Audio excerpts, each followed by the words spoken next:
Hello bachcho, let us read this question. The question says the ionic character of metal halides MCl, Mi, Mbr, Mf decreases in the order.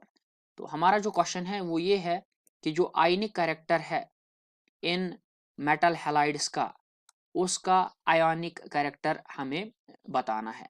तो इस question का जो हमारा की concept है, इस question का जो हमारा की कॉन्सेप्ट है वो ये है कि आयनिक कैरेक्टर जो होता है, आयनिक कैरेक्टर, आयनिक कैरेक्टर वो डिस्क्राइब होता है, कैसे डिस्क्राइब होगा? From Fajans rule, from Fajans rule. और ये रूल हमें क्या बताता है? ये रूल हमें बताता है कि जितना चार्ज, जितना चार्ज ऑन मेटल एटम होगा, चार्ज ऑन मेटल एटम यानी कैटआयन, मेटल एटम अगर ये इंक्रीज हुआ, इंक्रीजेस, इंक्रीजेस, तो हमारा जो कोवेलेंट कैरेक्टर होता है वो भी इंक्रीज होता है। Covalent character increases, covalent character increases, इसका ये मतलब है कि आयनिक कैरेक्टर डिक्रीज होगा।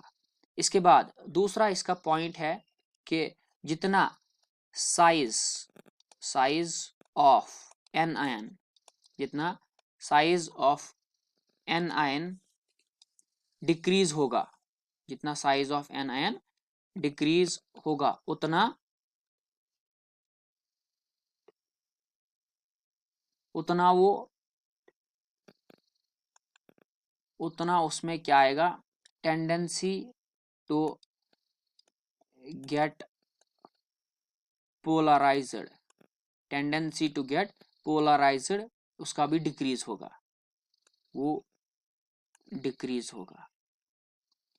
यानी जो साइज, अगर एक एनायन का साइज कम है तो वो पोलराइज नहीं होगा, जब पोलराइज नहीं होगा तो उसका आयनिक कैरेक्टर ज्यादा होगा, उसका आयनिक कैरेक्टर जो होगा वो इंक्रीज करेगा, आयनिक कैरेक्टर इंक्रीज। यानी जितना हमारे पास एन आयन छोटा होगा उतना उसमें आयनिक कैरेक्टर ज्यादा होगा, और जितना हमारे पास एन आयन बड़ा होगा उतना उसमें पोलराइजेशन ज्यादा होगा, और उसमें फिर कोवेलेंट कैरेक्टर भी ज्यादा होगा। तो अगर हम ऑप्शंस की तरफ देखेंगे, ऑप्शंस में मेटल तो सेम है, यानी मेटल डिफाइन नहीं करेगा कि आयनिक कैरेक्टर की बेसिस क्या है। तो लेकिन जो एन आयन है, जो एन आयन है वो डिफरेंट है, इसमें आयोडीन है, ब्रोमीन है, क्लोरीन है एंड फ्लोरीन है। तो अगर मैं इन एन आयन्स की बात करूं तो पहले आएगा फ्लोरीन, फिर आएगा क्लोरीन, फिर आएगा ब्रोमीन और फिर आएगा आयोडीन। अगर मैं टॉप टू बॉटम जाऊं तो जो साइज है, जो साइज है हमारे एन आयन्स का वो इंक्रीज हो रहा है, साइज इंक्रीज हो रहा है। जब साइज इंक्रीज होगा तो उनमें पोलराइजेशन, उनमें पोलराइजेशन भी इंक्रीज होगा। जब पोलराइजेशन इंक्रीज होगा तो उनमें क्या होगा? कोवेलेंट कैरेक्टर, कोवेलेंट कैरेक्टर बढ़ेगा, कोवेलेंट कैरेक्टर बढ़ेगा, कोवेलेंट कैरेक्टर इंक्रीजेस। जब कोवेलेंट कैरेक्टर बढ़ेगा इसका ये मतलब है, हमारे क्वेश्चन में क्या था? The ionic character of the metal halides MCl, Mi, Mbr, Mf decreases in the order. तो हमारा जो Mi होगा, इसमें हमारा जो Mf होगा, ये वाला देखो आप, ऑप्शन नंबर सी, हमारा जो Mf होगा ये सबसे ज्यादा आयनिक होगा, क्योंकि जो फ्लोरीन है वो स्मॉलेस्ट है। जब फ्लोरीन स्मॉलेस्ट है तो उसमें पोलराइजेशन नहीं होगा, जब पोलराइजेशन नहीं होगा तो कोवेलेंट बॉन्ड इसमें नहीं बनेगा, इसमें आयोनिक बॉन्ड होगा। इसके बाद MCl, इसके बाद Mbr, इसके बाद Mi होगा।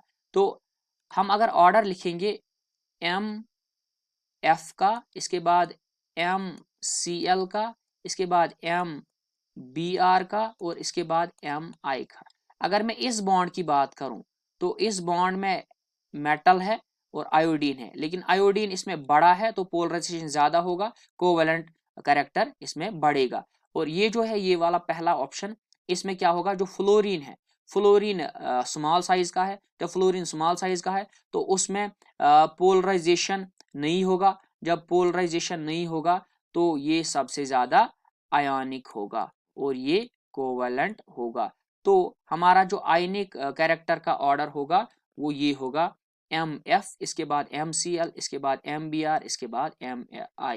तो the correct option is option number C। Hope you have understood. Thank you.